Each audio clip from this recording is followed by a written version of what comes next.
ایک شخص نے درویش سے پوچھا بابا عشق کیا ہوتا ہے؟ درویش نے اس شخص کو غور سے دیکھا اور دھیمے لہجے میں پوچھا یہ بتاؤ بھوک کیا ہوتی ہے؟ وہ شخص لاجواب ہو کر درویش کا منہ دیکھنے لگا۔ پھر درویش نے کہا جسے کبھی بھوک لگی ہی نہ ہو اسے کوئی کیسے سمجھا جا سکتا ہے کہ بھوک کیا ہے، اور جسے لگتی ہے اسے کسی سے پوچھنے کی ضرورت ہی نہیں رہتی کہ بھوک کیا ہے، اس کا تو اندر بھوک بھوک کا ورد کرتا ہے۔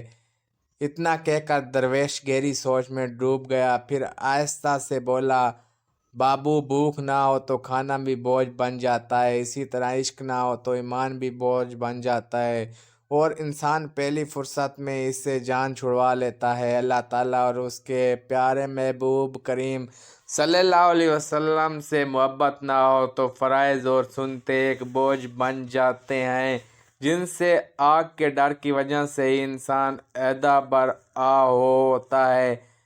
جب کسی سے محبت ہو تو پھر اس کا نام سن کر جو راحت دل میں پیدا ہوتی ہے اس کا نام سکون قلب ہے،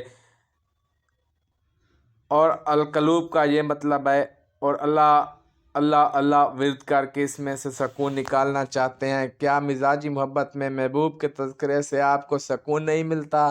وہ کہاں سے آتا ہے؟ اسی کنویں سے اللہ والے سکون بھی ملتا ہے، مگر شرط پیار کی، اور جب پیار ہو جائے اور وہ اصلی والا پیار ہو تو محبوب کے راستے کی تکلیفیں بھی سکون دیتی ہیں، گلے پیدا نہیں کرتی۔